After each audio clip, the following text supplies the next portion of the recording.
So, Kevin Hart's crash, that horrible accident that really, when you see the photos, everyone is wondering how in the world they all survived. Kevin and the two other people were in the car with him. You've seen people die from far lesser car accidents than that. Scary situation.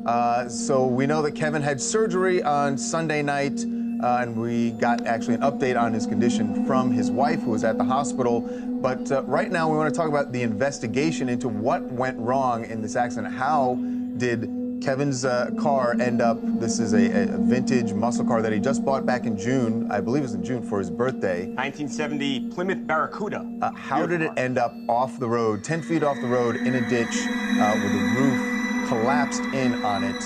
And we have spoken to one witness who lives in the area and actually heard what happened early Sunday morning. This was at 12:45 in the morning on Sunday, and what they had to say to police is part of this investigation now.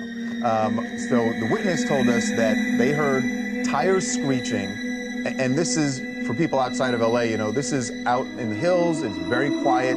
This is not, there's not a lot of traffic out there, certainly not at that time. It's not the 405 highway, right? You'd probably be one of the only cars on the street, right? And you would hear if something happened. Which is why this person says they thought it was odd because they heard tires screeching, and then moments later, they heard the car, they heard more tires screeching again, and then the crash of the car going through the fencing.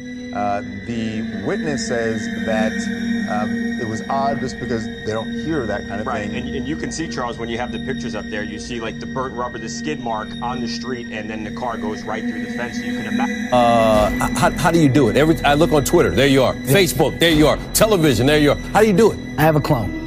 I was going to say that. There's two of you. Cat's out the bag, okay? It's about a good 3 of me. You know, we broke it. They didn't want to release it yet. This is major news that I'm giving you. All right. I'm the first person to ever use it. I'm cloned. Okay. I appreciate That's why I'm able to do all that I do. All right. Evan said about the elite. Black guys in our entertainment space, because there's a handful of us that get to look behind the curtain. You know, there's a curtain, there's another room, and there's a curtain. And in that room is some shit. You're like, God damn, I didn't know y'all was fucking doing this back here. I didn't know y'all was getting this type of money back here. Y'all been doing this for how long? This is how it happens. There's a room that you get in, and the information that comes in it. It's unreal, the stuff that you start to discover. But it's a discovery. It's a discovery. You gotta stumble upon this treasure of information and discovery. And if you... Who told you to get out the car? Hey, dude, get up. What are you doing, man? Get your hands off me, Shut up. Were you talking on the phone while operating a motor vehicle? What are you talking? I was talking to you, jackass. Shut up. All right. You know what they're going to do to you in jail? Why am I going to jail? Let me show you. Hey. This is going to happen to your little ass in jail. My God.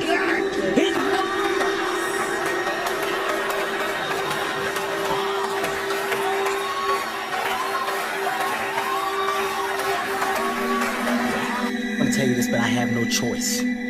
All-Star Weekend in Toronto, Steph Curry, he says, Kevin, come here. He lifts up his arm. The man had mechanical shit in his arm. Wires and shit. He's a robot. He's not real. You see that shit right there? What the fuck? What the hell is that right there? One more time, man. What the fuck is that? Wow, really? Yo, he's not human, I'm telling you.